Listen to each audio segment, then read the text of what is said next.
허리를 쭉 펴시되 긴장하지 마시고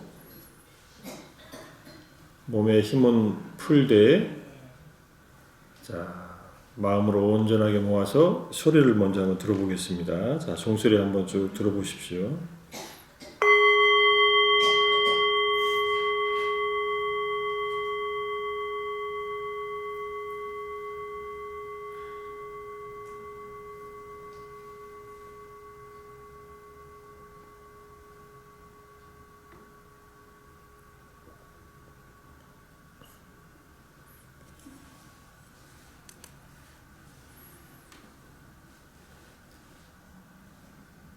자, 자연스럽게 숨을 들이마시고 내쉬면서 자, 호흡을 잠깐 알아차려 봅니다. 한 5번 정도 천천히 들이마시고 내쉬면서 호흡에만 주의를 기울여서 한번 그대로 알아차려 봅니다.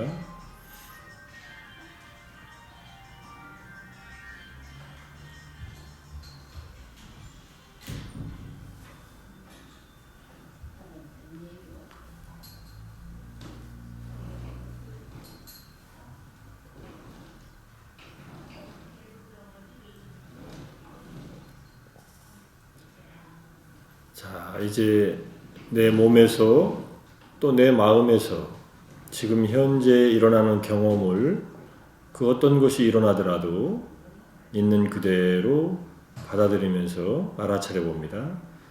특히 몸의 감각을 중심으로 한번 주의를 기울여서 알아차려 봅니다. 지금 내 몸에서 어떤 감각적인 경험들이 일어나는지 몸의 피부의 감각에 한번 주의를 기울여서 알아차려 봅니다.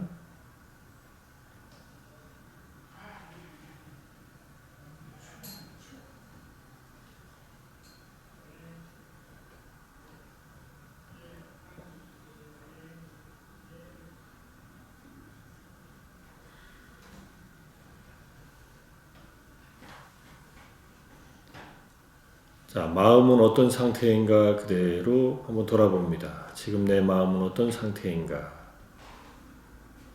편안한가? 답답한가? 또는 불안한가? 그냥 별 느낌이 없는가? 무덤덤한가? 현재의 마음의 상태를 그대로 돌아보면서 알아차려 봅니다.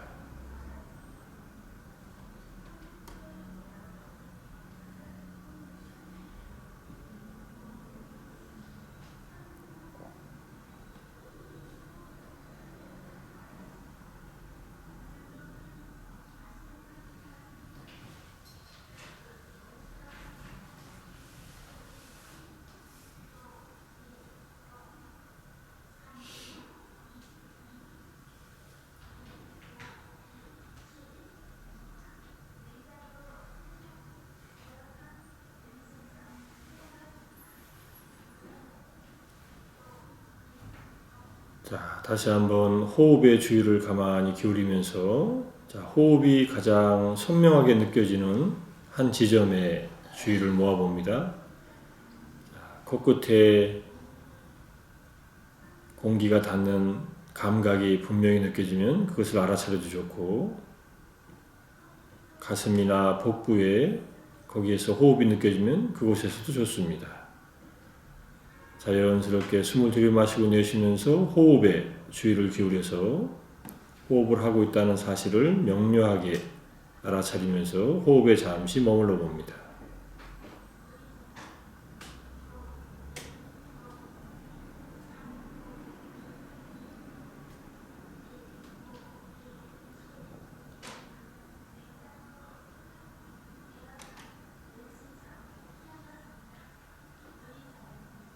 호흡을 알아차리다가 소리가 들리거나 생각이 일어나서 호흡을 알아차리는 것보다 그것이 더 분명하게 느껴지면은 그것을 그대로 알아차려도 괜찮습니다.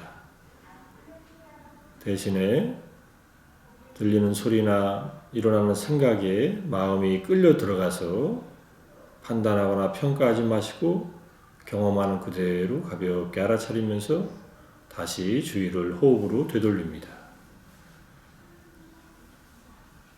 호흡에 집중된 주의를 계속 기울입니다.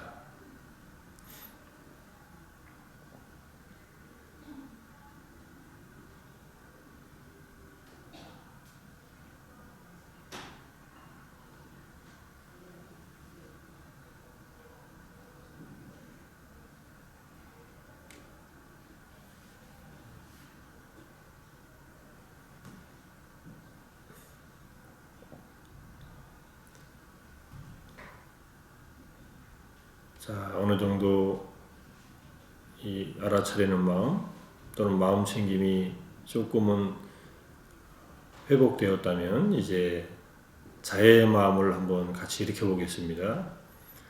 자의 명상을 하기 위해서 먼저 지금까지 내가 살아오면서 알게 모르게 잘못했던 일에 대해서 용서를 구하는 마음을 일으켜보고, 또 다른 사람들이 나에게 잘못한 일, 알게 모르게 잘못한 일은 용서를 해준다는 용서의 마음을 먼저 일으키면서 시작합니다. 하지만 자의 어떤 경험이 강하지 않은 상태에서는 특정한 대상을 일부러 떠올릴 필요는 없습니다. 용서해 줄 사람도 용서를 받을 사람도 구체적으로 아직 정해놓지 않되 편안한 마음으로 자, 용서의 마음을 한번 일으켜 봅니다. 제가 일러드릴 테니까 들으시면서 같이 마음속으로 그 내용을 음미하면서 일으켜 보겠습니다. 만일 내가 다른 사람에게 몸으로, 입으로, 생각으로 잘못을 행했다면 내가 평화롭고 행복하게 살 수 있도록 용서받기를 원합니다. 또한 누군가가 나에게 몸으로, 입으로, 생각으로 잘못을 행했다면 그들이 평화롭고 행복하게 살 수 있도록 나는 용서합니다.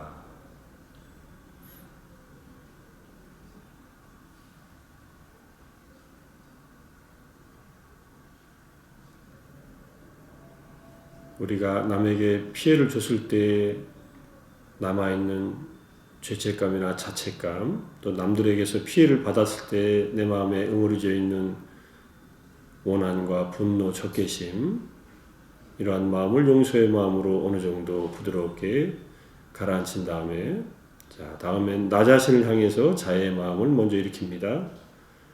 자, 이렇게 살아가고 있고 살아온 내 자신에 대해서 내 스스로가 사랑하는 마음을 일으키고 나 자신을 보호하고 돌보고 나에게 친절한 마음을 일으키는 것입니다. 자, 그러기 위해서 내 인생에서 지금까지 살아오면서 내가 잘했던 일들, 내가 가지고 있는 좋은 면들, 행복했던 일들, 열심히 노력하고 살아오고 있는 내 삶의 밝은 면들을 떠올려 봅니다. 여러 가지 경험들을 해봤지만은 좋은 경험, 잘한 일들, 행복했던 일들을 천천히 떠올리면은 내 삶이 나에게 정말로 소중하고 사랑스러운 그런 측면을 마음속으로 회상하게 되고, 그럴 때 내가 나를 향해서 일으키는 이 자의 마음을 자연스럽게 일으키기가 편해집니다. 자, 지금 여기 앉아서 이렇게 정진하고 있는 내 자신을 향해서 따뜻한 마음으로, 친절한 마음으로, 나를 돌보는 마음으로 자의 마음을 일으킵니다. 자, 다음과 같이 나를 향한 자의 문구를 마음속으로 반복하면서 이렇게 봅니다. 내 자신이 행복하고 평화롭기를, 괴로움과 슬픔에서 벗어나기를, 내 자신이 진정으로 행복하고 평화롭기를 바랍니다. 괴로움과 슬픔에서 벗어나기를 바랍니다.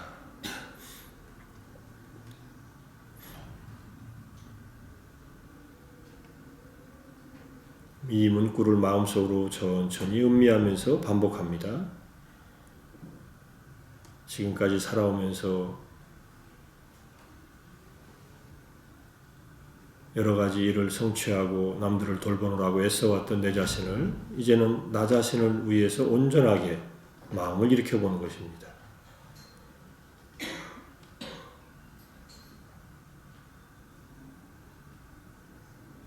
내 자신이 행복하고 평화롭기를, 괴로움과 슬픔에서 벗어나기를.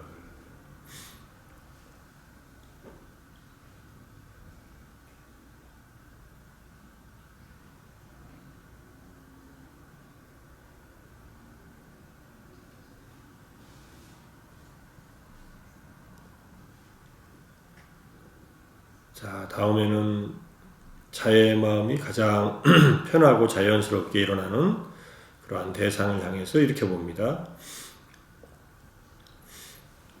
자, 이때 고마운 분이나 존경하는 분이나 은인을 향해서 할 수도 있고 사랑하는 가족을 향해서 할 수도 있습니다.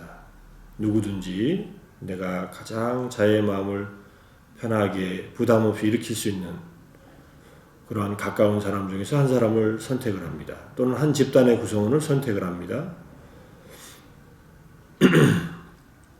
그리고 그 선택한 대상과 나와 맺었던 좋은 관계, 그런 관계들을 마음속으로 깊이 생각해 봅니다. 이때 살아있는 사람들을 대상으로 하시는 것이 필요하고 자의 마음이 충분히 성숙할 때까지는 이성이라고 생각되는 대상들은 일단 제외하는 것이 좋은데 이성에 대한 생각이 없으면은 성을 달리해도 예컨대 예전에 좋은 스승이나 또는 좋은 친구나 이런 분들 가운데에서 이성이 있어도 이성적인 생각이 안 드는 분들은 대상으로 해도 괜찮습니다. 선택한 한 분 또는 한 집단의 구성원을 향해서 이제 집중적으로 그분들을 향해서 그분들을 위한 좋은 마음, 좋은 의도를 계속 일으켜 봅니다. 자, 제가 스승님을 예를 들어서 문구를 만들 테니까 각자 선택한 분들을 향해서 해보십시오. 가족 구성원의 누구라도 좋습니다. 사랑하는 손자, 손녀도 좋습니다. 또는 존경하는 어떤 스승도 좋습니다.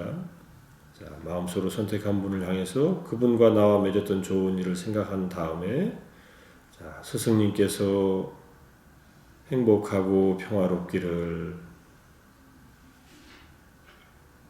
괴로움과 슬픔에서 벗어나기를,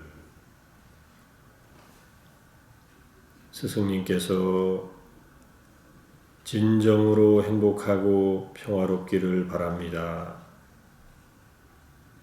괴로움과 슬픔에서 벗어나기를 바랍니다.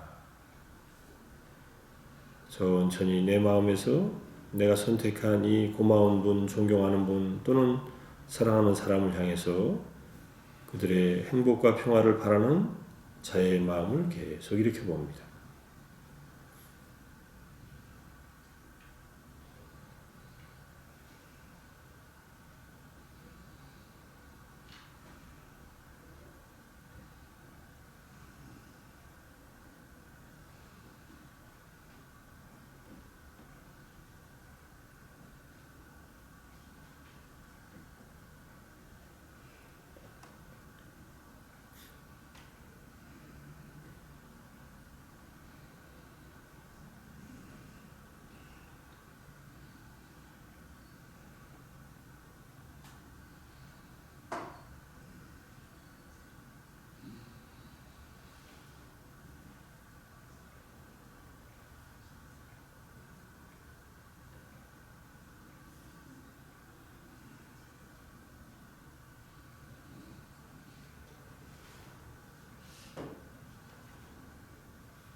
자, 다음엔 지금 내가 있는 이곳에서부터 시작해서 동심원을 그리면서 한번 온 우주까지 확장시키는 자의 마음을 일으켜 보겠습니다. 자, 먼저 지금 이 법당에 있는 모든 분들을 향해서 자의 마음을 같이 일으켜 보겠습니다. 자, 제가 일러드리는 문구를 들으시면서 마음속으로 일으켜 보십시오. 지금 이곳에 있는 모든 분들이 행복하고 평화롭기를, 괴로움과 슬픔에서 벗어나기를,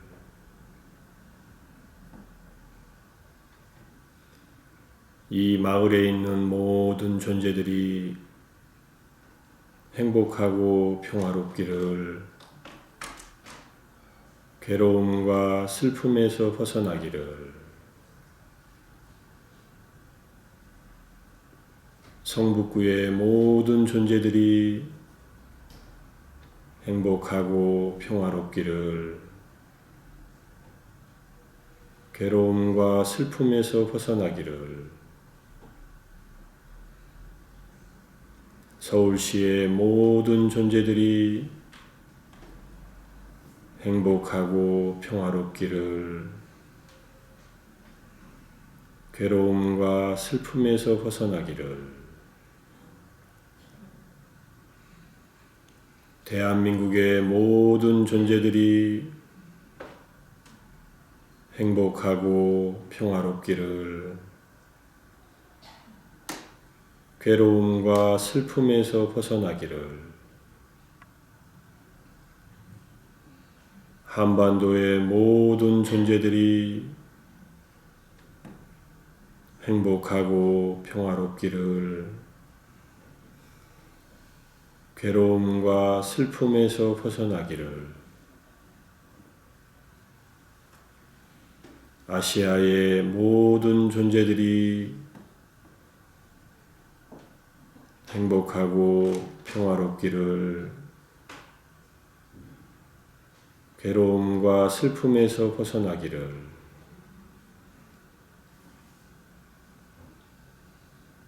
지구의 모든 존재들이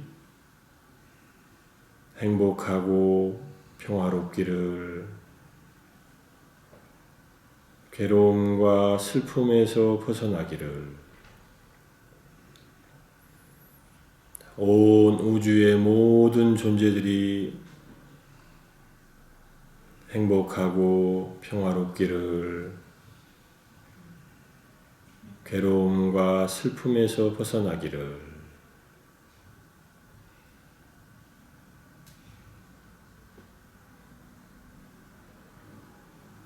자, 다시 차분하게 현재의 경험으로 주의를 돌려서, 자, 지금 이 순간에 내 몸에서, 내 마음에서 어떤 경험이 일어나는지 그대로 편안하게 알아차리면서 명상을 마무리하겠습니다.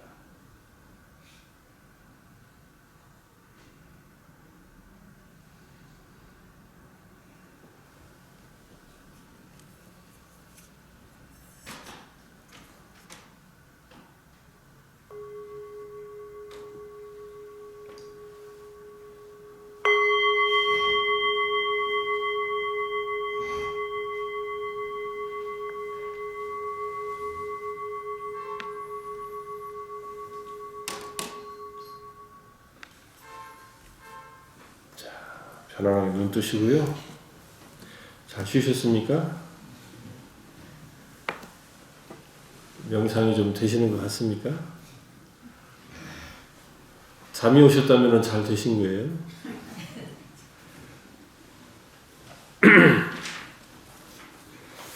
자, 오늘 공부는 지난 시간에 이어서 괴로움에 대한 고귀한 진리 두 번째, 아마 괴로움에 대해서 공부를 많이 할 겁니다. 우리가 괴롭기 때문에. 무슨 괴로움이 이렇게 많은가 경전 통해서 보겠는데, 사실 오늘은 더 많이 하려고 그랬는데 정리하다 보니까 이제 일단은 지난 시간에 생로병사의 고통, 괴로움에 대해서 설명을 드리면서 죽음에 대한 얘기, 연명치료에 대한 얘기 이런 것들을 말씀을 드렸고, 오늘은 그 다음에 생로병사 다음에 부처님이 슬픔, 비탄, 통증, 비애, 절망 이런 괴로움을 말씀하셨는데, 나는 이런 괴로움을 경험한 적도 없고 지금도 경험하고 있지 않다 이런 분들은 제가 괜한 얘기를 드리는 것 같지만은 우리의 일상생활은 이런 고통 속에서 늘 살아갑니다. 내가 경험하는 고통이 가장 큰 고통 같아요. 왜냐하면은 나는 그거밖에 못 느끼니까. 옆 사람이 아파하고 다른 가족들이 아파하는 것은 물론 어머니가 또는 할머니가, 할아버지가, 아버지가 자식들한테, 손주들한테 느낄 수 있는 고통은 있다 하더라도 직접적인 고통은 내가 겪는 것밖에는 못 느낍니다. 근데 이제 거울 신경세포라는 게 발달한 분들은 이게 다른 사람의 고통, 심리적인 고통이 직접 이렇게 와닿는다고 그래요. 이제 어머니들이 자식한테, 자식이 어린아이가 우는 소리만 딱 들으면은 얘가 왜 우는지 어머니들은 안답니다. 진짜 그러세요, 근데? 이제 아빠들은 제가 울다가 자겠지 하고서 소리가 들려도 그냥 잔대요. 근데 어머니들은 애가 조금만 기척이 이상해도 바로 깨가지고 뭔가 조치를 취해준다는 거예요. 아마 어머니가 갖고 있는 이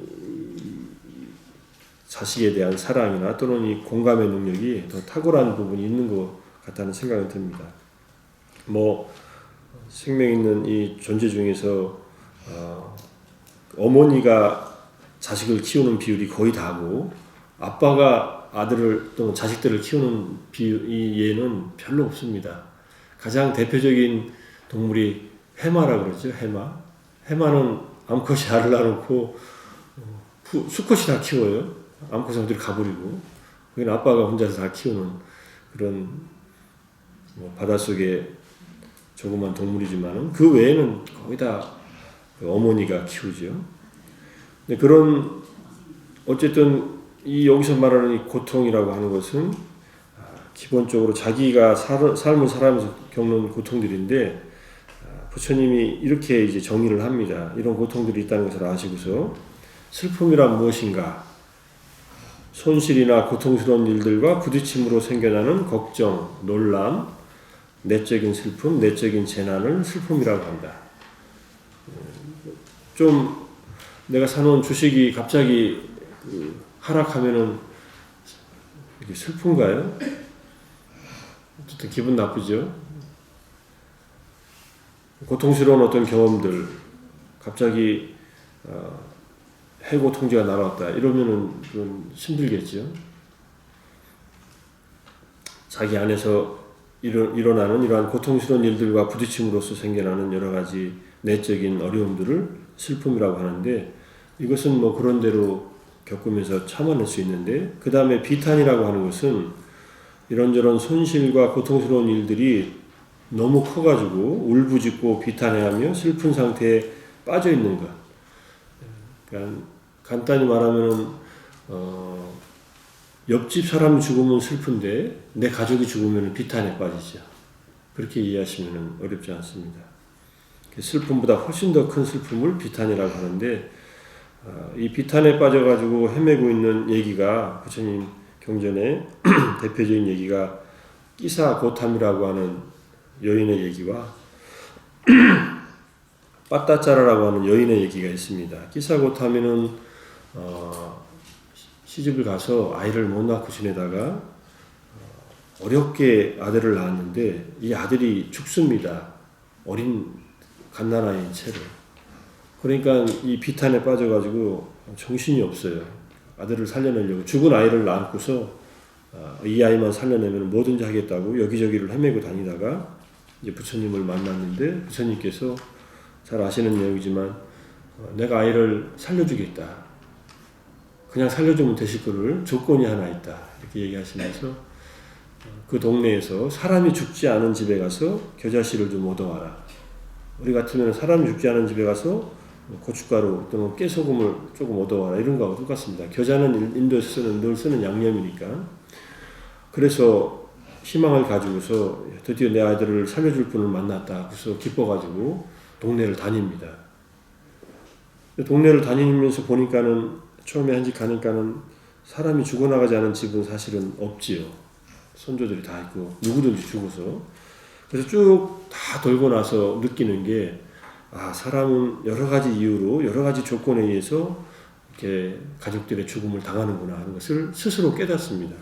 이거는 요즘에 말하는 행동치료에 가까운 치료입니다. 행동치료라는 것은 자기가 어떤 경험을 하게 해서 그 문제에서부터 벗어나게 하는 겁니다. 행동치료 중에 중요한 하나의 방법이 체계적인 이제 동감법이라고 해서 거미를 공포스럽게 생각하는 사람들이 있대요. 혹시 여기 계세요? 거미만 보면 즐거움을 하는 분들. 우리나라는 별로 없는 것 같은데 이런 공포증도 있나 봐요. 거미, 발달리 건명한 거미는 꼼짝을 못해요. 쥐를 보고서 그렇다는 것은 좀 이해가 가요. 쥐는 좀 크니까. 근데 거미가 뭐 스파이더맨으로 만들 것도 아닌데. 근데 그 거미에 대한 공포를 극복하는 방법이 커다란 가짜 거미 인형부터 시작해서 이게 접촉을 시킨답니다. 천천히.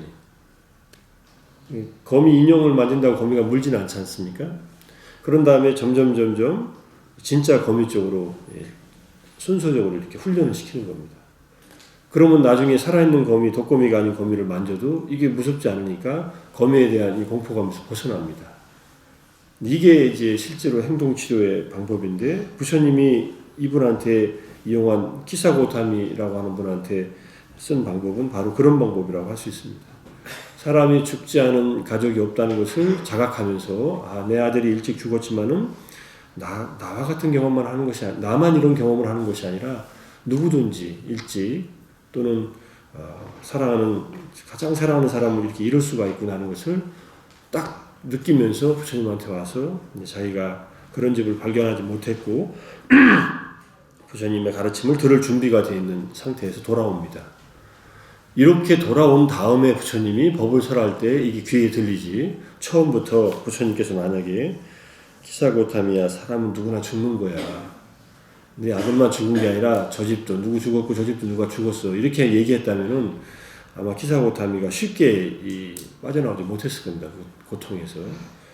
옆집 죽은 거는 나하고 관계없어요, 내 아들이 죽은 게 지금 나한테 고통스러워, 이렇게 했을 겁니다. 그래서 결국은 그 인연이 출가를 하게 됩니다. 그래서 아란이 됩니다. 아란이 돼서 나중에 많은 사람들에게 도움을 주는 그런 비구니 스님이 됐는데, 어쨌든 이 비탄이라고 하는 것은 고통이 온 순간, 이게 슬픔이든 비탄이든 이것이 온 순간이 우리에게는 정말로 세옹지마가 될 수 있는 경험이 이게 될 수 있다.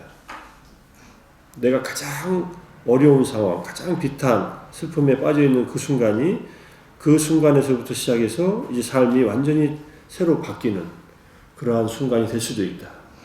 이렇게 생각하기에는 너무 어려운 상황이지만은 그건 얼마든지 가능성이 있는 그런 경험들이 있다는 겁니다. 세옹지마의 경험은 또는 여러 가지 그 고사들이 있지만은 우리에게 다가온 비탄을, 이것을 마주할 수 있는 힘만 있으면 어느 정도, 그 다음에 그것을 역전시킬 수 있는 그런 기회들은 얼마든지 있다는 얘기입니다. 파타차라라는 여인은 자기 집안의 남자 그 하인하고 눈이 맞아가지고 부잣집 딸이었는데 도망갑니다. 도망가서 애를 낳고 살아요. 다른 동네에 가서. 애를 하나 낳았을 때 집으로 돌아오고 싶으니까, 집에 가면은 이제 남편이 자기 부인 뺏길 것 같으니까 더 그냥 살자고 해서 어린아이를 두고 두 번째 아이를 낳았을 때 집으로 가는 도중에 남편이 뱀에 물려서 죽습니다. 먼저 떠났다가 남편이 죽은 것을 나중에 알게 되고 슬퍼가지고 아이들 둘 데리고 친정으로 돌아가다가 조금 큰 아이를 먼저 데려다가 이쪽에다 데려다 놓고 작은 아이를 데려가는 사이에 큰 아이를 다른 짐승이 물고 가버려요. 호랑이가 물고 갔는지 늑대가 물고 갔는지, 아이들을 있으니까 그냥. 그리고 작은 아이는 물을 건너다 그냥 놓쳐버려야 돼. 떠내려가 버려요. 그래서 식구가 다 죽어버려요. 남편 죽고 자식 둘 다 죽고. 그리고 집에 도착했는데, 자기가 집에 도착하니까 집은 또 다 불타가지고 부모님들이 다 죽었어요. 이런 불행한 일이 쉽게 겹치기도 어려운데, 그래서 자기가 같이 살던 남편, 아들, 그 다음에 자기의 친정 부모들이 다 죽은 상황에서 이게 거의 혼비백산해가지고 또 제정신이 아닌 상태로 돌아다니다가 부처님을 만나가지고 또 출가를 해서 아란이 되는 그런 경험을 합니다. 요즘에 이런 사람들이 있으면 거의 실성하다시피 하는 그런 상태에 빠질 텐데, 어쨌든 부처님은 그럴 때 천천히 그 사람의 슬픔을 그대로 인정하면서 그 다음에 당신이 줄 수 있는 가르침을 최선을 다해서 주면서 벗어나게 해줍니다. 이런 스승이 있으면은 내가 좀 슬플 때도 찾아가면 좋은데 스승이 잘 없으시죠? 없으면은 이제 부처님의 가르침을 스승 삼아서 우리가 벗어날 수 있는 방법들을 찾아야겠지만, 어쨌든 비타는 그런 상황입니다. 그런 상황도 우리에게 좋은 어떤 계기가 될 수 있다. 또 하나 죽음과 연결된 일 중에 하나가 어린아이가 부처님 법문을 듣고 13살인가 14살 때 죽음에 대한 명상의 법문을 듣고 아이가 열심히 수행을 해서 부처님하고 질문을 나누는 대담이 나옵니다. 이게 아마 법구경인가 수타니파타인가 제 기억으로는 법구경에 나오는 얘기 같은데 법구경 주석서에 나오는 얘기인데 죽음에 대한 얘기를 나누다가 이 아이가 수타원이 됩니다. 부처님하고 질문하고 자기가 명상한 심령에 의해서 여자아이인데 그런데 그날 밤에 아버지가 이 배틀을 짜는 일을 하다가 아버지가 잘못해가지고 실수해서 배틀에 가슴을 맞고 아이가 죽습니다. 나이는 이제 성자가 죽는데 아버지가 큰 슬픔에 빠져서 부처님 찾아와가지고 자기가 딸을 죽였으니까 실수로 죽였지만은 그래가지고 슬퍼하면서 부처님께 말씀드리니까 부처님께서 그 아이와 그 아버지의 전생 관계들을 쭉 설명을 해줍니다. 그래서 아버지가 그리고 아이가 이 깨달음을 얻고 있는 상태였기 때문에 지금 천상에서 태어났고 걱정하지 않아도 된다고 일러주고 그 다음에 아버지가 이제 출가를 해서 또 아라한이 되는 그런 깨달음을 얻습니다. 이게 다 죽음과 관련된 얘기들입니다. 주변 사람들이 죽었을 때 어떤 상황, 어떤 가르침을 받느냐에 따라서 그 비탄의 상황에서도 우리는 충분히 이겨낼 수 있고 더 좋은 계기를 가질 수 있다. 아까 올라오면서도 그렇고 잠깐 먼저 와서 우리 오늘 초제 지낸 보살님 얘기를 들으면서 또 생각이 난 건데 삼부법회에 나오시는 분들은 참 장수하신다. 그래서 평균 그 법회 참석하는 분들의 연령이 제가 이렇게 뵈면 한 70에서 75세 정도 되는 것 같아요. 더 되시나요? 70세 이하 손 들어보세요. 안 되시네 다. 70 넘으셨어요? 제가 볼 때 몇 번 안 되시는 것 같아서 이게 이제 장수 법회다 이렇게 소문이 나야 법회 나오면은 이게 근데 일찍 나와야 된다. 나이 먹어서 늦게 나오면은 별로 법력이 없어서 일찍 가니까 젊었을 때부터 나와라 해서 장수 법회로 서울에 한번 이렇게. 어떠세요 아이디어가? 그래서 제 생각인데. 자, 근데 이제 어쨌든 돌아가실 때 겪는 주변 사람들이 돌아가실 때 겪는 고통이 살아있는 사람들한테 크지만은 잘 살다 가신 분들은 산 사람들한테도 큰 그 고통에 빠지지 않게 합니다. 뭐 좋은 호상이라고 하지만은 그리고 돌아가실 때 모습이 아름다우면은 살아남은 사람들의 삶이 훨씬 더 편안하고 더 잘 살아야겠다는 마음도 일으키고 하니까 어쨌든 법회에 계속 부지런히 나오셔서 나오시는 동안에 또는 못 나오시고 집에서 또 임종을 맞이하는 과정에서라도 잘 갈 수 있는 준비를 미리 잘 하십시오. 여기 나오셔서 이렇게 법회 보는 것이 그런 준비를 하는 과정이고 아까 한 분께서 저한테 간단하게 천상이라는 것이 진짜 있냐고 이렇게 얘기를 하셨는데 저는 있다라고 생각을 합니다. 우리는 경험하기 어렵고 보기 어렵지만은 개미들이 만약에 인간의 삶을 이해할까요? 개미들이 이 지구에서 가장 지구를 정복한 두 생물이 있다면요, 개미와 인간입니다. 인간은 이제 70억 인간이 뭐 지구를 거의 점령하다시피 했지만 실제로 자연계에서 모든 것을 정리하는 존재들은 개미가 가장 막강합니다. 개체수로 봐서 아마 생물수를 다 모아놓으면은 뭐 개미가 훨씬 숫자가 많겠지만은 개미하고 인간이 이 지구를 이렇게 거의 다스리고 있다고 볼 수 있습니다. 뭐 다른 생물들도 많이 있고 개미를 먹는 존재들도 있고 그렇지만은 개미는 인간의 삶을 도저히 상상으로 이해할 수 없을 겁니다. 저 사람들은 왜 저렇게 사는지, 왜 저렇게 자살을 하는지 살기도 바빠 죽겠는데 한국 사람들이 1년에 14,000명씩 자살한다고 하는데 개미들이 지 살기 괴롭다고 자살하는 경우는 없거든요. 열심히 살다가 그냥 힘이 나서 죽는 경우는 있어도 그렇게 이해를 못하듯이 인간으로 사는 삶, 이 7, 80년 길게 살면 100년까지 사는 삶 속에서 천상의 삶을 이해하는 것은 인간의 한계 내에서는 어렵습니다. 사실. 근데 이것을 우리가 인간인 채로 벗어날 수 있는 또는 그 천상의 경험을 할 수 있는 그 가르침들은 부처님 가르침 안에 있습니다. 그거는 명상을 하는 것이에요. 깊은 명상을 하면은 그것들이 실제로 보이기도 하고 또 체험되기도 하니까 인간의 한계를 넘어서는 우리의 경험들이 인간으로서 가능하다. 그것이 가능해지면 더 이상 이제 의심이 없겠죠. 사실은 저는 명상은 해서 명상의 경험은 조금 있지만은 사마타 명상을 깊게 해가지고 그걸 경험한 분들은 위파사나가 아닌 사마타를 한 분들은 실제로 그 천상이든 지옥이든 이 존재들을 본답니다. 경전에도 쓰여 있고 현재에도 그러고 있다니까. 얼마 전에 만난 어떤 분은 자기 전생을 쭉 이렇게 보고 있는데 천상에서 태어났던 경험을 자기가 이렇게 보니까 천상은 끝까지 똑같은 상태로 그냥 고요하고 편안한 상태로 얼마나 긴 시간인지 모르는 시간을 그렇게 살고 있더래요. 천상에서 천신으로 태어났을 때 4천억 천이 인간의 시간으로 하면 900만 년을 산답니다. 그래서 천상에 태어나면 애석한 것은 죽을 때까지 천상의 시간 내 그만큼 살아야 돼요. 4천억 천에 태어나면 900만 년을 그냥 살아야 되는 거예요. 죽고 싶어도 안 죽어져요. 거기서는 죽고 싶은 생각도 안 일어나겠지만 인간은 자살하기도 하는데 천신들은 자살을 못해요. 그냥 그 복대로 다 살아야 돼요. 그래서 자기가 보니까 굉장히 지루하게 그냥 그러고 살더래요. 근데 지루할지 안 지루할지는 가봐야 알죠. 그죠? 근데 그게 한계가 있다는 거예요. 끝이 아무리 길어도. 예컨대 대범천, 초선천에 올라가면 1대겁을 산답니다. 1대겁을. 저 위에 비상비비상천, 이 존재하는 세계의 가장 꼭대기 올라가면 84,000대겁을 산다 그래요. 시간의 길이가 우리가 생각하는 이 100년은 아무것도 아니에요. 4천원천의 하루가 인간 세상에 50년이에요. 거기 우리가 여기서 열심히 살다 가면은 4천왕천에서 만약 누군가 만난다면은 거기서는 한나절도 안 됐을 때 여기서 이제 살다가 오는 것이 돼요.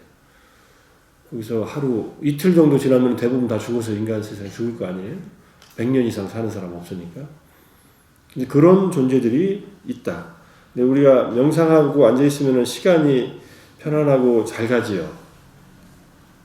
근데 시간이 어떤 경우 두 가지 경우가 있습니다. 하나는 시간이 길게 갔는데도 짧게 느껴지는 경우와 짧은데도 길게 느껴지는 경우가 있어요. 두 가지 다가 이 실제 우리가 내적으로 경험하는 시간들은 훨씬 더 길어지는 그런 경험을 한다고 볼 수 있습니다. 그렇게 마음이 안정되어 있으면은 시간적인 흐름들은 훨씬 더 더디게 지나간다. 그러니까 그런 세상이 가능하다는 거예요. 그러니까 지상에서 만약에 죽어서 확실하게 천상에 간다는 것이 분명하게 내가 알고 있다면은 죽음은 환영하는 길이죠. 잘 가시라고. 조금 이따 보자고. 가서 먼저 기다리고 계시라고. 가봐야 한 2시간 있다가 바로 쫓아갈 텐데 대부분. 천상에서. 여기서는 50년, 50년까지, 앞으로 50년 사실 분들은 별로 안 계시니까.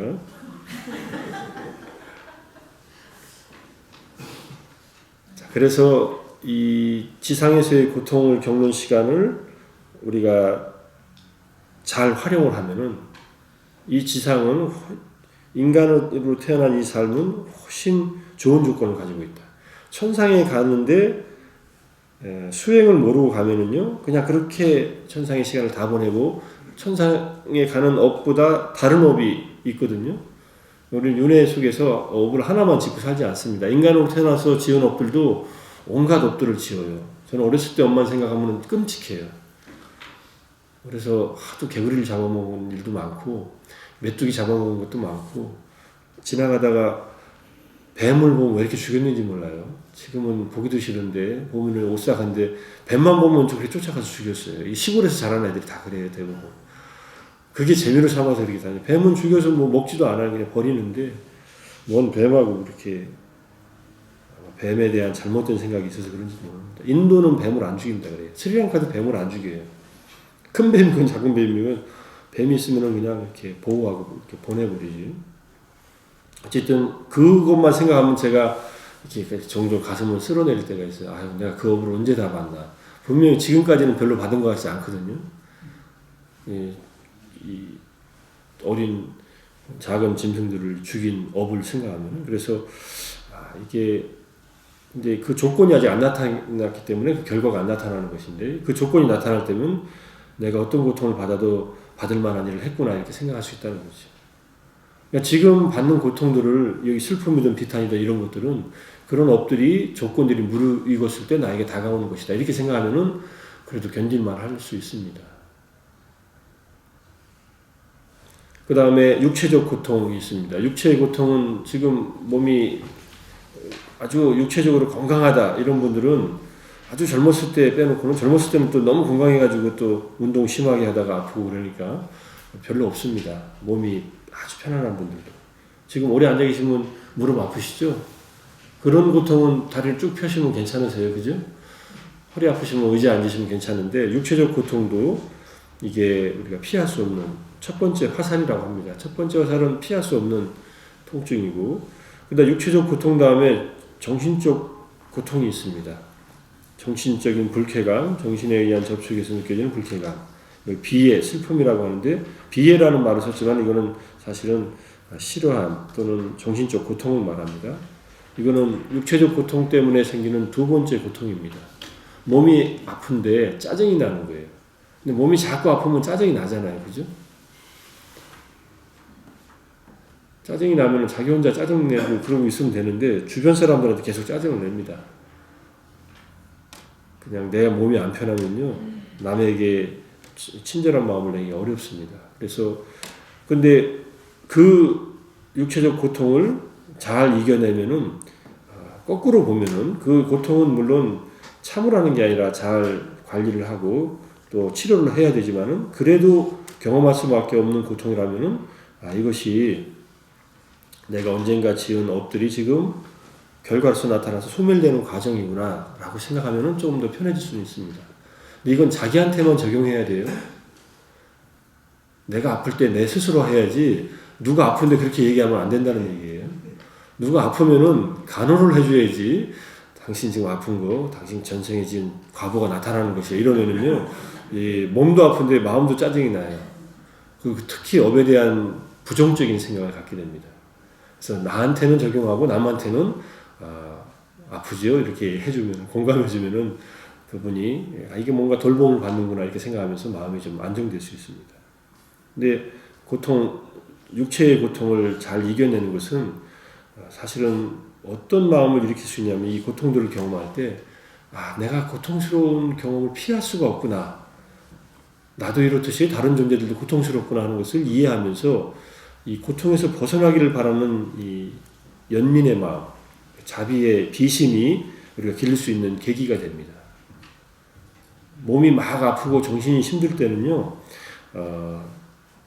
어떤 모든 존재들이 행복하기를, 이렇게 그런 마음 잘 안 일어납니다.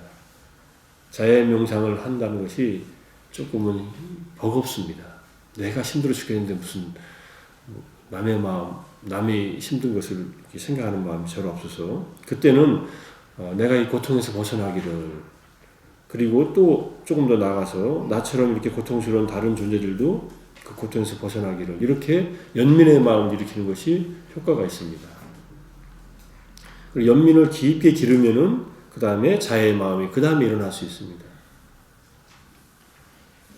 그 육체적 고통을, 아주 심한 고통을 제가 이렇게 계산해 보니까 몸이 아파서 경험한 것은 몇 번 있는 것 같고, 그 다음에 제가 미련하게 고추를 좋아해서 한국에 청양고추 먹고는 속이 아픈 적이 한 번도 없었는데, 제가 미국에서 잠깐 살 때 매운 고추가 먹고 싶어서 그 피자집 가면 주는 할로페니언이라는 게 있습니다. 뚱뚱한 고추가 있어요.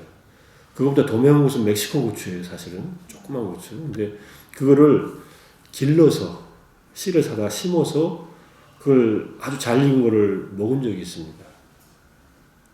2번을 죽을 뻔했어요. 고추를 먹고. 고추가 들어갔는데, 들어갈 땐 괜찮아요. 근데 한 20-30분 지나니까 이 호흡이 안 되더라고요. 그래서 이렇게 식탁에 앉아서 밥을 먹고 있다가 못 앉아 있겠더라고요. 그래서 땅바닥에 쓰러졌어요. 그냥 이 바닥에, 식당 바닥에. 숨을 못 쉬는 거 아니에요. 숨은 쉬어지더라고요. 너무 고통스러우니까 아주, 그리고 온 몸이 노랗게 얼굴이 변하고, 고추 먹고 얼굴이 노랗게 변하는 거 저도, 제가 얼굴은 못 봤지만 이제 우리 집사람이 보고서 얼굴이 노래지고 땀이 나니까 이 사람이 죽는구나 하고서 그렇게 생각했는지도 몰라요. 근데 내가 우유 좀 갖다 달라고 해서 우유를 조금 마시고, 근데 그 사이에 얼마나 아프던지 미련하게 이렇게 고쳐 먹고서 이게, 그래서 응급차를 부를까 하는 생각도 했습니다. 이거 응급차 부르면 돈이 얼마나 나올지 모르겠지만 내가 죽는 것보다 나으니까. 근데 가만히 느껴보니까 이거 갖고 죽을 것 같진 않아요. 아프긴 해도 너무 아픈데. 그래가지고 그때 딱 든 생각이, 이렇게 고통스러운 곳에서 나도 고통스럽지만 다른 존재들도 고통에서 벗어났으면, 이런 우아한 생각을 조금 했습니다. 내가 힘드니까 힘든 곳에서 벗어나기를 바라는 마음에서. 그러니까는 이 고통이 이렇게 아프다가 더 아파지지 않고 시간이 돼서 그럴지도 모르지만 멈추더라고요. 그리고 쭉 가다가 점점점 회복돼서 한 30분 지나니까 다시 정상으로 돌아왔는데, 그리고 또 안 먹으면 되는데 나중에 또 한 번 먹었어요. 또 한 번 먹으니까 거의 비슷한 게 오는데, 그때는 좀 당황을 덜하고 견뎌지더라고요. 그래서 고통이 올 때 우리가 잘 견디면서 그 상황에서 내 마음에서, 이거는 고쳐먹은 과보지만은 그 외에 다른 고통이 올 때도 이 고통이 내 마음에 어떤 자비심 또는 연민의 마음을 기를 수 있는 계기다라고 생각하시면은 이거는 큰 공부의 상황이 됩니다. 죽을 때 고통스럽다 할 때도 이 마음을 적용시킬 수 있다면은 큰 공부를 하다가 갈 수도 있습니다.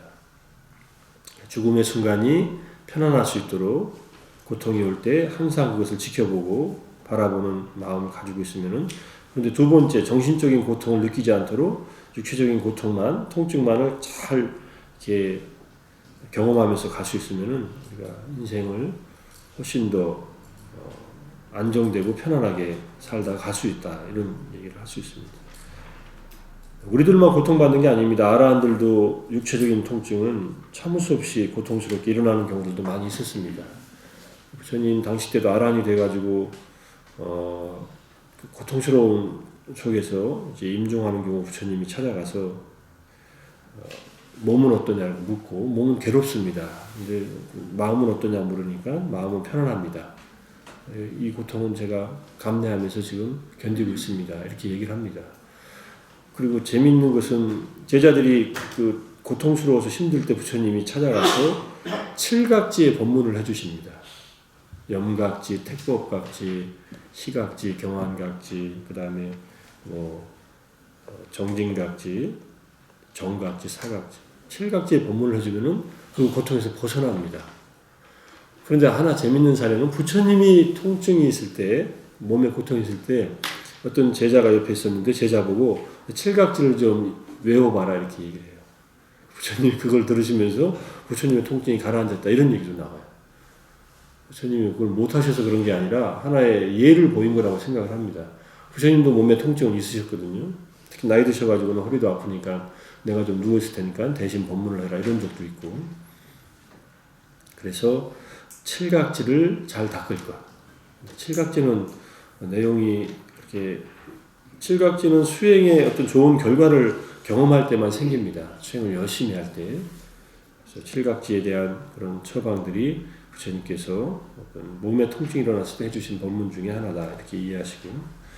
자, 이런 고통들이 있는 것은 어쩔 수 없습니다. 이거는 올 때는 받아들여야 되고, 받아들이면 점점점 가라앉게 되는 상황이 온다. 뒤에 가서 좀 더 종합적으로 말씀드릴게요. 그 다음에 우리가 8고 중에서 세 가지, 원중해고, 애별이고, 구부득고가 있고, 마지막에 오치용고가 있는데, 원중해고는 싫어하는 대상과 만날 때의 괴로움, 애별이고는 좋아하고 아끼는 사랑하는 대상과 이별할 때의 괴로움, 원하는 것을 얻지 못하는 괴로움이 구부득고, 이렇게 되어 있습니다. 이게 무슨 말이냐면은, 싫어하는 대상과 만나는 것은 원수는 외나무다리에서 만난다는 그런 경험입니다. 근데 이게 사람만이 아니라 싫어하는 경험도 포함됩니다. 주로 이제 사람을 말할 수도 있지만, 두 번째는 좋아하고 아끼고 사랑하는 대상, 사람이나 자기가 애지중지하던 물건이 언젠가는 이게 깨지고 마는 상황, 그런 상황이 사라지고 마는 상황이 올 때 받는 심리적인 괴로움을 말하고, 원하는 것을 얻지 못하는 것은 우리 누구도 늙고 싶어 하지 않고 병들고 싶어 하지 않고 죽음을 경험하고 싶어 하지 않는데, 이게 올 수밖에 없는 상황에 괴로움을 겪는 것입니다. 근데 이 세 가지 괴로움은 우리에게 오는 고통에 대해서 저항할 때 생기는 괴로움이다. 이렇게 얘기를 합니다. 이건 심리학자들이 말하는 건데, 내가 겪을 수밖에 없는, 내가 헤어질 수밖에 없는, 사랑하는 사람과 헤어질 수밖에 없는 상황에 저항하고 그것을 받아들이지 못하는 것. 그럴 때 더 고통스럽다는 것, 더 괴롭다는 거예요. 그래서 이 고통스러운 상황을 저항하지 않고 받아들이는 마음이 고통을 훨씬 더 경감시킬 수 있다. 잘 안 되죠. 근데 잘 안 되니까 우리는 하나의 고통이 더 많은 고통들을 만들어내는 그런 경험들로 확장된다. 이렇게 볼 수 있습니다. 자, 그럼 이제 행복은 무엇이냐 하면은 이게 바라는 것 외에 이미 가지고 있는 것을 분자로 얹어놓으면 됩니다. 바라는 것이 크고 이미 가지고 있는 것은 정해져 있는데 바라는 것이 점점 커질수록 점점 행복이 줄어들어요. 근데 이미 가지고 있는 것은 정해져 있는데 바라는 것이 점점 줄어들어요. 그럼 행복은 점점 커집니다. 나는 바라는 게 없어. 이렇게 살면은 훨씬 더 안정되고 편안하게 살 수 있는데 바라는 게 없을 수가 있느냐, 사람이 살면서. 보통 사람들은 이게 바라는 것이 없을 수가 없습니다. 뭐든지 바라고 삽니다. 그래서 바라는 것이 가지고 있는 것과 조화를 맞추는 것이 필요하다. 이것을 불교적인 말로 하면은 욕심을 줄이고 만족을 할 줄 아는 것. 현재 이미 가지고 있는 것에 만족을 할 줄 아는 것이 세속에 살면서, 세상에 살면서 행복할 수 있는 가장 큰 일이다. 이거는 나이가 들어서 이렇게 돼야지, 젊어서부터 이렇게 되면은 의욕도 없고 이렇게 살지 않겠느냐 이렇게 생각할지 모르지만 젊어서도 마찬가지입니다. 젊어서도 자기가 가지고 있는 것을 키워나가고 바라는 것을 줄일 수 있으면 줄이는 게 좋은데, 이러면 애들이 공부 안 할까 봐 걱정되시죠. 지금 나 이 상태로 괜찮아. 엄마 나 그냥 나 바라는 것도 없어. 엄마만 바라고 있어요. 나 아이는 바라는 게 없어. 나 미래에 뭐 되고 싶은 것도 없고 바라는 것도 없어. 근데 이것은 아이들한테는 바라는 것을 갖되 바라는 것을 채울 수 있는 노력을 하게끔 도와주는 것이 방법이고, 그거는 불교에서 이 바라는 것이 없다고 해서 인생의 의욕을 버리라는 게 아니라는 것을 잘 이해를 하셔야 됩니다.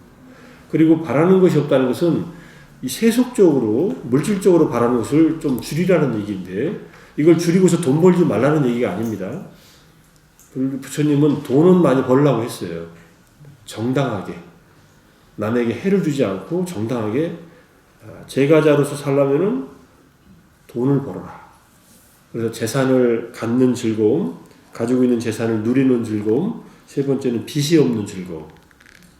이게 재산을 통해서 우리가 세상에서 살면서 안정을 얻을 수 있는 겁니다. 이것을 하지 않고 세상에서 안정을 얻을 수 있는 방법은 없다라고 할 정도로 부처님은 세상에 살면서는 정당하게 돈을 벌으라고 얘기했어요. 그래서 열심히 돈 벌려고 하는 것은 좋은 일입니다. 저 사람은 불자면서 뭐 그렇게 욕심이 많아 이렇게 얘기를 들어도 그것이 정당하게 노력해서 받는 거라면 그거는 충분히 인정할 수 있는데, 두 번째가 재산을 바르게 누리는 즐거움이라는 것은 모아놓은 재산을 잘 쓰는 겁니다. 자기 자신을 위해서, 가족을 위해서, 친구들을 위해서, 또 공동체를 위해서, 또는 종교적인 지도자들을 위해서 잘 쓰는 것이 재산을 누리는 것이에요. 그다음 빚을 안 지고 사는 것은 뭐 말할 것도 없죠. 지금 우리나라는 가계부채 때문에 큰 어떤 사태가 일어날지도 모릅니다. 사실. 그래서 전세자금 대출이 몇 년 전에 비해서 50% 더 늘어났다고 오면서 뭐 뉴스를 보니까 나와 있더라고요. 이게 빚이 없는 거, 빚이 있을 때 이 쪼들리는 느낌들 가져보시지 않으셨죠? 다들 넉넉하시니까. 근데 급해서 돈을 좀 빌렸었는데 이게 갚을 길이 없다 하면은 이게 굉장히 답답해지고 힘들어집니다. 그러니까 그런 것들을 해소하면서 살라. 그 다음에 가장 세상에서 행복하게 사는 것은 비난받을 일이 없이 사는 것이다. 이 비난받을 일이 없이 사는 것이 이 앞에 나오는 경제적인 안정감보다 훨씬 더 행복한 일이다. 앞에 세 가지를 다 채우고서도 비난받을 일을 하고서 산다는 것은 이거는 안정될 수 없다. 이렇게 얘기를 합니다. 그래서 앞에 세 가지가 다 채워져도 비난받을 것이 없는 그 행복은 16분의 1에도 미치지 못한다. 이렇게 부처님은 얘기합니다. 16분의 1이라는 말은 우리말로 하면은 세 발의 피라는 소리예요. 세 발에는 피가 안 나니까 있으나 마나 하는 소리입니다. 그래서 내가 남에게 해를 치고 남의 눈에서 눈물이 나게 하면서 내 삶을 잘 살겠다고 남을 피해주면서 잘 살겠다고 하는 것은 이건 비난받을 짓을 하고 사는 거거든요. 그러면은 아무리 경제적인 안정을 이루고 있다 하더라도 이것은 바람직하지 못하다는 그런 얘기입니다. 그런데 비난받지 않은 정당한 일을 하면서 돈을 많이 모으고 있고 잘 쓰는 것은 그것은 축하해 줄 일이죠. 자기 능력을 가지고서 돈을 많이 갖고 있는 게 문제가 아니라 돈을 그 갖게 된 과정이 어떤 것이냐가 문제가 되고 가졌을 때 어떻게 쓰느냐가 또 문제가 됩니다. 그래서 꾸질꾸질하게 살지 말고 잘 쓰고 살아라. 우아하게 살아라. 자기도 우아하게 살고 주변 사람들도 좀 도우면서 같이 잘 살아라. 이게 부처님의 기본적인 경제활동의 방법입니다. 자, 고통을 겪을 때 어떻게 하면 좋을까라고 해서 밑에 이제 책에 없는 얘기를 좀 써놨습니다. 이게 자기 연민의 길이라고 해서 고통을 피하려고 애쓸수록 흔히 상황은 더 악화됩니다.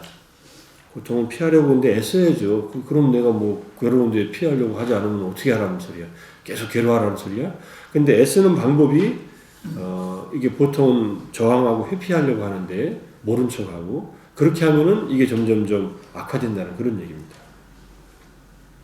그래서 개인의 행복을 성취하는데 이 고통의 일정한 시간을 할애하는 법을 배워야 된다고 이렇게 얘기를 합니다. 이건 불교의 근거를 둔 심리학자들이 하는 얘기입니다. 그래서 역설적이게도 행복하기 위해서는 고통을 받아들여야 된다 이런 얘기를 합니다. 아까 키사고탐이나 파차타라의 얘기도 이 사람들이 자기가 겪은 그 가족들을 사별하는 그 고통을 받아들일 때에 비로소 그 토대 위에서 내가 이 고통을 겪을 수밖에 없는 상황이었구나. 이것은 나도 괴롭지만은 모든 생명들이 겪어야 되는 애별일고의 고통이구나 하는 것을 받아들이고 났을 때 그 토대 위에서 이제 지금 내가 뭘 할 수 있지? 죽은 내 가족을 위해서 또는 나 자신을 위해서 뭘 할 수 있지? 이런 마음으로 고통을 벗어날 수 있는 그런 길을 간다는 얘기입니다. 그래서 고통스러움을 인정하고 그럴 수밖에 없는 현실을 일단 받아들이는 자세가 필요하다고 얘기를 합니다.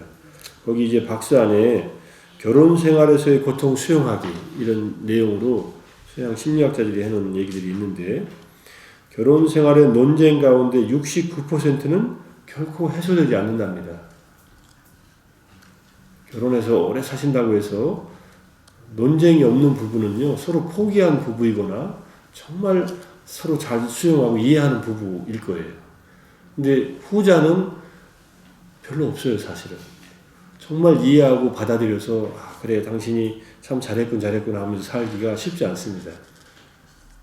왜냐하면은 그만큼 서로 성숙이 안 돼 있으면 이게 안 된다는 얘기예요. 이렇게 얘기합니다. 특히 핵심이 되는 문제는 성격 문제와 가치관의 문제랍니다. 성격 차이로 이혼하는 분들이 많고 요즘에는 황혼 이혼도 많아서 언제 이 남성들은 잘릴지 모르는 그런 삶을 살지도 모르고 아마 여성들이 부인들이 경제적인 힘만 딱 있으면요 웬만하면 내가 너하고 안 살겠다 할 거예요. 남자들은 다음 생에도 자기 부인하고 살 거라고 하는 사람이 반 정도 되는데 여성들은 그거보다 반도 안 됩니다. 제가 제 기억하는 통계로 여성들은 한 20%, 남자들은 한 50% 돼요. 나이가 먹을수록 점점점 여성 의존도가 남자들 높아진다고 할 수 있습니다. 진짜 그런지는 모르겠지만 젖은 낙엽처럼 자기 정년퇴직한 다음에 부인 쫓아다니면서 젖은 낙엽은 이게 안 쓰러지잖아요. 옆에 붙어가지고 계속 추근대고 그런다고.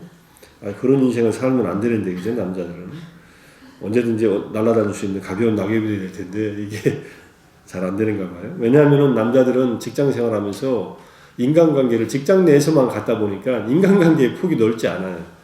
그래도 삼보법회에 나오시니까 이렇게 법회를 같이 보고 서로 얼굴 보고 일주일에 한 번씩 공부하는 이 모임이 이런 법회가 너무나 다행스러운 그래서 장수하시는 거예요. 이 좋은 인간관계가 이렇게 확보가 돼가지고 종교 생활이 가장 중요한 그 건강에 미치는 영향 중에 하나가요. 대인 관계의 확보랍니다. 그래서 절에도 나오고 교회도 가는데 삼보법회는 특히 우리 여기 나오시는 법회 구성원들이 주인이 되어 있으니까 훨씬 더 적극적으로 하시잖아요. 이제 조금 더 이제 며느리 아들 또 손자들도 데리고 나오면 좋은데 이제 좀 나이 먹어지면 이제 나올 겁니다. 그죠? 자, 성격 문제와 가치관에 대한 논쟁은 해소되지 않는 문제다. 이걸 바꾸려고 하면은 점점점 어려워진다. 성공한 부부는 이런 차이를 수용하는 법을 배운 사람들이라고 합니다. 그래서 두 사람의 심리학자가 수용에 기초한 부부 치료를 개발했는데, 변화 가능한 문제는 행동 치료를 적용하고 변화 불가능한 문제는 수용을 활용했다. 행동 치료는 상대방을 천천히 이렇게 급작스럽게 하면은 안 됩니다. 거미, 아까 공포증 있는 사람한테 산거미를 바로 주면요, 도망가 버려요. 그러니까는 큰 인형부터 사다 주는 이 천천히, 체계적으로 천천히 상대방의 행동을 또 자기가 고치는 것이 자기도 못 고치면서 남을 고치려고 하니까 이게 부작용이 일어나는 거예요. 근데 행동치료의 방식으로 천천히 서로 간에 할 수 있는 부분은 좁혀나가고, 변화 불가능한 문제는 수용하는 수밖에 없습니다. 남자가 감정이 없다. 여성들이 느끼는 것 중에 불만이 최고 많은 게 그거예요. 이렇게 말하면은 대답도 시원찮게 하고, 연애할 때는 그래도 잘 들어주는 것 같은데, 연애할 때는 남자가 애를 써서 그런 거예요. 본래 그런 게 아니에요. 보통은. 그래서 영국의 한 젊은 부부가 결혼한 지 몇 년 됐는데, 남자가 감정이 없으니까 병원에 갔어요. 그래서 남자의 뇌사진을 찍습니다. 그래서 남자가 무엇을 봐도 감정 영역이 활성화되지 않는다는 것을 보고서 여자가, 이 남자가 나를 싫어서 감정 표현을 안 하는 게 아니라 본래 없구나. 본래 없는 사람한테 바라면은 내가 바보지. 이렇게 된 거예요. 그러면 이제 서로 이해하고 살 수 있습니다. 그런 남자를 그래서 나는 감정이 풍부한 남자하고 만나고 싶다 그러면은 이혼하고 다른 남자를 만나면 되는데, 이 남자하고 그리고 매력이 있으니까 살자 하면은 이게 살 수 있는 겁니다. 그래서 변화 불가능한 문제로 이생을 낭비하지 말고 그냥 받아들이면서 가능한 한 수용하고, 변화 가능한 문제를 갖고서 함께 노력하고 사는 게 좋다. 이런 얘기를 하는 겁니다. 수용이라는 것은 친밀한 관계를 이루기 위해 문제점들을 포용하고 상대를 변화시키려는 욕심을 버리는 것. 이 욕심이 잘 안 버려지죠. 이거 안 버려지는 만큼 바라는 것이 커져서 이미 가지고 있는 것을 놓쳐버리고 불행해지는 겁니다. 공식이 너무 간단해요. 이거는 아는 것은 쉬운데 안 바라고 이렇게 사는 것은 쉽지 않습니다. 근데 이제 이것도 상대방한테 자꾸 이런 얘기를 하면요, 상대방이 이게 잘 안 돼요, 서로. 그러니까 상대방을 서로 간에 충분한 이야기를 통해서 이것은 서로 이해를 해야만 가능한 일입니다. 정 이해가 안 되면은요, fMRI 같이 찍어보세요. 뇌 속이 어떻게 변하는가. 그리고 찍어보면은, 이 사람이 거짓을 말하는 게 아니라 사실이구나 하는 것. 이미 가지고 있는 틀이 그런데 내가 40년을 잔소리해도 안 바꿔지는 습관이 앞으로 20년 남아있는 시간 동안 잔소리한다고 바뀌어지겠어요? 그래서 그때는 상대를 변화시키려는 욕심을 버리고, 상대방이 그만큼 노력해주고 조금은 나아지고 있으니까 사는 거 아닙니까? 그래서 가지고 있는 측면을 서로 잘 이해하고 사는 것이 좋다. 이 치료를 받은 다음에 끊임없이 괴로워하고 힘들어하던 부부들 중, 이거 우리나라 부부가 아니라 미국의 부부예요. 3분의 2가 2년 전에 현저히 좋아졌다. 3분의 1은 어떻게 됐을까요? 3분의 1은 어떻게 됐는가 저는 못 봤습니다. 나중에 보고 봐서 알려드렸는데 3분의 1은 그냥 살든지 계속 이혼했든지.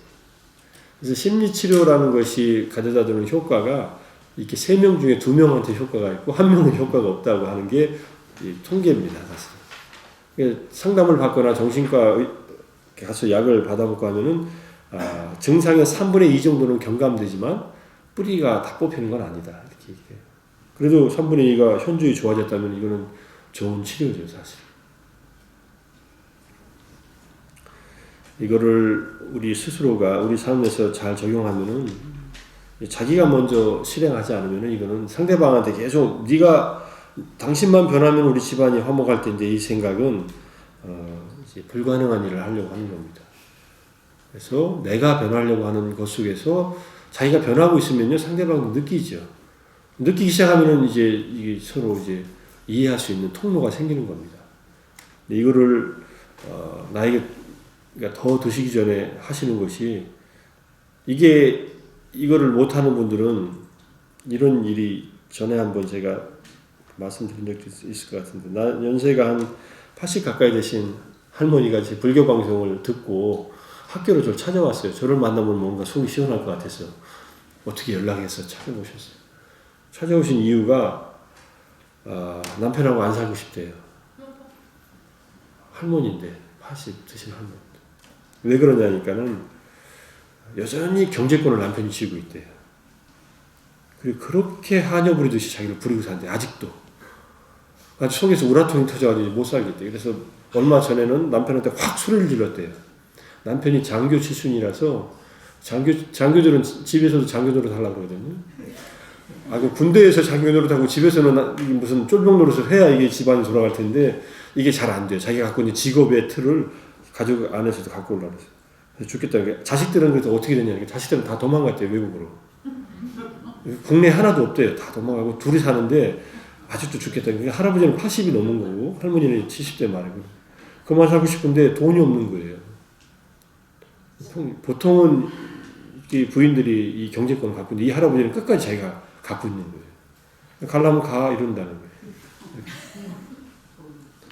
집 어떻게 했는지 몰라도 집에 그 등기도 다 남편 이름으로 돼 있는가 봐요. 이혼하면 의자를 어떻게 받는지 몰라도 그냥 답답해서 왔다고 그래서 말씀을 하시더라고요.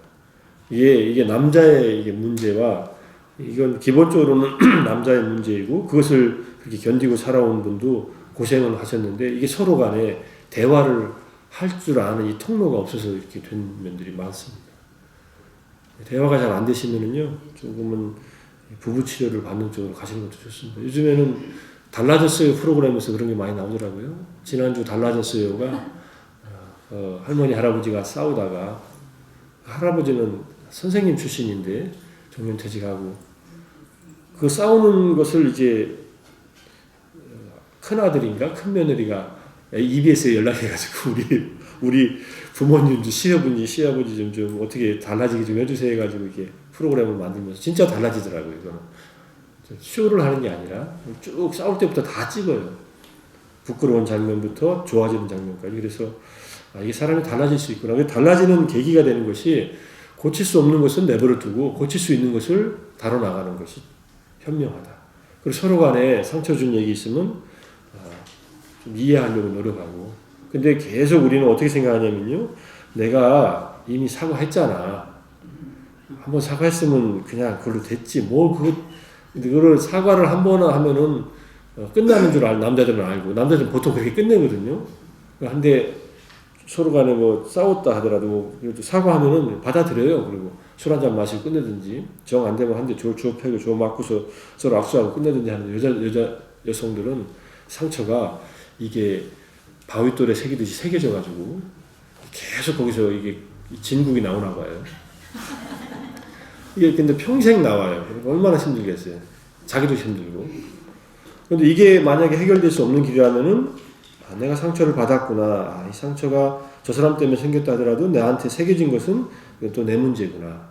그래서 이게 계속 우러나오는 것을 어느 정도 조절할 수 있고, 지금은 그래도 저 인간이 그래도 조금은 나에게 좀 맞춰주는 면이 있구나라고 생각하면 훨씬 이게 줄어들 수 있는데, 바라는 것이 여전히 많아져요. 바라는 것의 항목이 늘어나요, 점점점. 깊어지고, 이러면은 계속 힘들어지죠. 참, 우리 얘기 들으니까 잘 생각해 보시고요. 뒤에 보시면은 수용이란 무엇인가, 자기 연민이란 무엇인가에 대한 얘기를 이 책, 제가 이제 인용한 책은 거모라는 분이, 거모 박사가 셀프 컴패션, 자기 연민이라는 책에서 한 얘기입니다. 지금 이 순간 우리 내면에서 벌어지는 일에 정서적으로 열려있는 것이 수용이고, 순간순간 우리의 감각, 감정, 사고를 있는 그대로 경험하려는 의식적인 선택이다. 이게 수용입니다. 내가 힘들 때 힘든 것을 수용하라. 자기 연민은 수용의 한 형태인데, 수용이 감정이나 생각을 받아들이는 일이라면 자기 연민은 우리에게 일어나는 감정이나 생각이 일어나고 있는 사람을 수용하는 것, 나를 수용하는 것이에요. 내가 힘들다 하는 것을 받아들이는 것. 그래서 더 나은 기분을 느끼려고 애쓰기를 포기한 뒤에 잘 일어날 수 있다. 이 답답한 것을 더 나으려고 계속 쏟아부으면은 쏟아붓는 그 순간은 풀리는 것 같은데 또 이게 채워져요. 또 물이 고여서 또 퍼내야 돼요. 그러지 말고 그대로 한번 두고 바라보자, 수용해보자 이런 뜻입니다. 그 다음에 이제 돌봄, 그래서 고통 속에 있는 것을 알아차리고 고통에서 벗어나려고 분투하는 정도를 가늠할 수 있으면은 우리 가슴이 부드러워져서 연민의 마음으로 나 자신을 돌볼 수 있게 된다. 스스로에 대한 연민의 감정을 찾아내고 고통받고 있기 때문에 자기 자신을 돌보기 시작한다. 근데 돌보는 것과 치유의 차이에 대해서 써놨습니다. 치유는 문제를 해결하는 방법을 알 때 우리가 애써서 시도하는 것이고, 돌보는 것은 치유하려는 노력이 실패했을 때도 여전히 해볼 수 있는 것이다.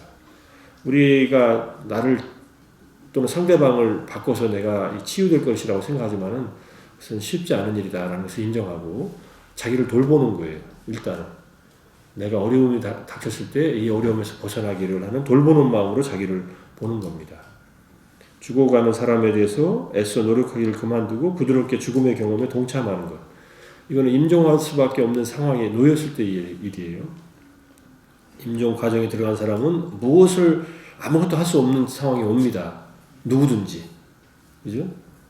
그럴 때는 죽음을 경험을 함께 옆에서 있어주는 것만으로도 이게 돌봄의 과정 속에서 상당히 안정된다, 이런 얘기입니다. 그래서 고통스러운 상황에서 벗어나는 방법이 자기 연민, 자기 스스로를 돌보는 방법으로서 어떻게 하느냐? 자기 자신에게 친절할 것, 자기를 공격하지 말 것. 아유, 내 팔자야, 내가 얼마나 어리석었으면 저런 인간하고 내가 평생을 살았나, 이렇게 공격하지 말라는 소리예요. 어려운 상황을 인정하고 알아차릴 것. 내가 어렵다는 것을 인정하고 내가 아직 이 어려움을 벗어나지 못했어라는 것을 인정하고 알아차릴 것. 이걸 부정하면요, 쌓입니다. 쌓여서 우라가 돼버려요. 인정할 것.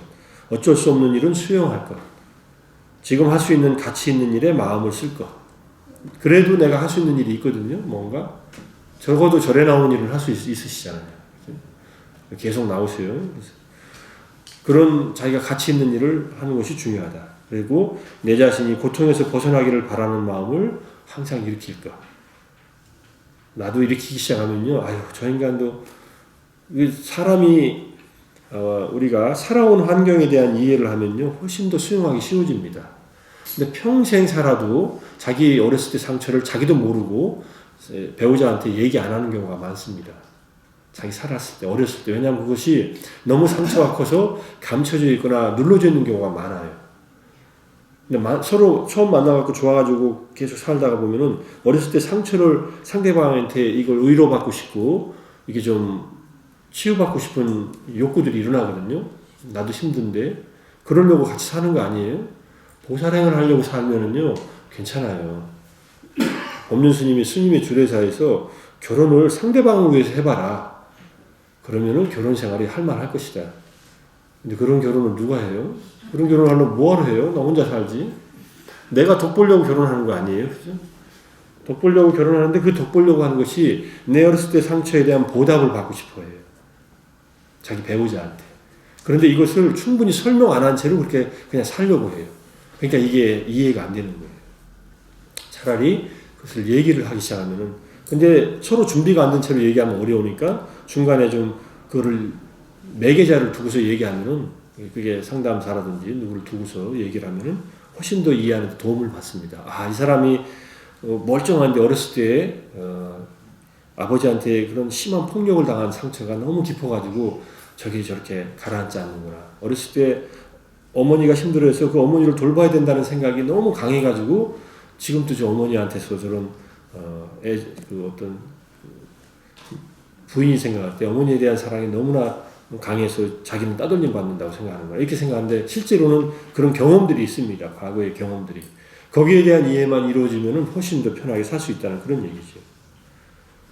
어쨌든 고통스러운 상황에서 벗어나려면 가장 중요한 게 나를 공격하지 말고 그 다음에 힘든 상황을 이해하고 받아들이고 알아차리고 그 다음에 내가 이 어려움에서 벗어나기를 바라는 마음을 계속 일으킬 것. 그러면은요 조금씩 가라앉습니다. 이것은 나중에 한번 또 연습을 해볼게요. 오늘은 뭐 시간이 다 돼서 그렇고. 오치원고에 대해서는 다음 시간에 본격적으로 더 얘기를 할 테니까 오늘은 여기까지 하고, 오치원고 제일 중요한 거 몇 차례 더 공부를 할 겁니다. 오온에 대한 공부도 해야 되고 이렇게 하기로 하고, 오늘은 어쨌든 이 풍진 세상이 고통스러운 세상을 살아가는 것이 나에게는 이 성장의 기회가 되는 것이다 라고 생각하시면서 어떤 심리적, 육체적인 고통이 오더라도 그 고통이 나를 위한 기회다라고 잘 생각하시면서 자기를 보호하면서 자기에게 친절한 마음을 더 기르면서 천천히 같이 수행을 해간다면은 이 삶이 좋은 어떤 기회가 될 것이라는 마음으로서 마무리하겠습니다. 감사합니다. 질문 시간을 안 드려서 죄송하고요. 질문 있으신 분들은 공양하시고 올라오셔서 잠시 시간 있으니까 질문하십시오. 본 자리에서